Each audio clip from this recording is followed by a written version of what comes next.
Toujours à la suite, le vol d'énergie 3. Mon cher ami, je voudrais tout simplement te dire que Jésus-Christ est venu te libérer, me libérer. Jésus-Christ, le libérateur, est venu nous affranchir de l'esclavage. Sur la croix de Golgotha, il a payé le prix. Et il veut tout simplement que tu le suives sur le chemin qu'il a tracé pour toi, pour la vie éternelle. Ça veut dire que si tu sais prier Jésus, Jésus, lui, il prend tes fardeaux, il prend ce fardeau, il prend tes ennemis sur lui et il va les combattre.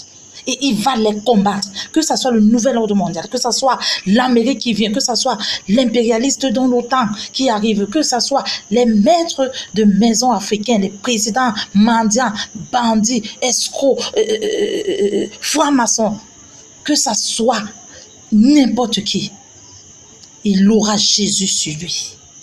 Toi, tu n'auras plus qu'à applaudir et à crier victoire parce que Jésus-Christ fait le combat pour toi. Il va te signer les anges capables de te garder nuit et jour, les archanges même si c'est nécessaire. Il va te donner la force et la puissance dont tu as besoin en ce moment précis-là. L'Éternel n'abandonne pas ses amis. Mon frère, fais de Jésus ton ami. Fais de Jésus ton ami. Le vol d'énergie, c'est de trop. C'est flagrant. Est-ce que tu sais que même en Europe, on vole l'énergie? Quand tu es dans ces pays européens-là, comment est-ce que certains blancs te traitent? Comment, dans quelle position ils te mettent? Quand ce n'est pas des métiers bizarres, on ne va pas penser à toi.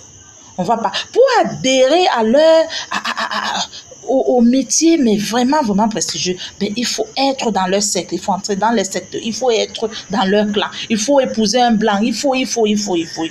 Tu penses que tout ça, c'est quoi? C'est des sortes d'esclavage. C'est des manières de réduire les hommes tout petits, de leur faire savoir que ça, c'est ta limite. Mon frère, ma soeur, lève-toi. Lève-toi donc en prière. C'est la prière qui te réconcilie avec Dieu le Père. C'est la prière qui te rapproche de Jésus. C'est la prière qui fait en sorte que Jésus prend le pouvoir de diriger ta vie. Parce que oui, il a besoin d'une autorisation. Oui, tout simplement parce que nous avions le libre arbitre. Jésus nous a créés avec un libre arbitre, c'est-à-dire tu décides s'il vient ou pas. Si tu ne l'appelles pas, Jésus ne va pas vraiment interférer. Hein? Tu sais, beaucoup d'énergie sont volées parce que les gens n'appellent pas Jésus. Alors appelle Jésus, crie à Jésus, parle avec Jésus. Va dans le lieu secret et dis à Jésus ce qui ne va pas dans ta vie. Beaucoup d'énergie sont volées, que ton énergie ne soit plus jamais volée. Ni par les hommes, ni par les femmes, ni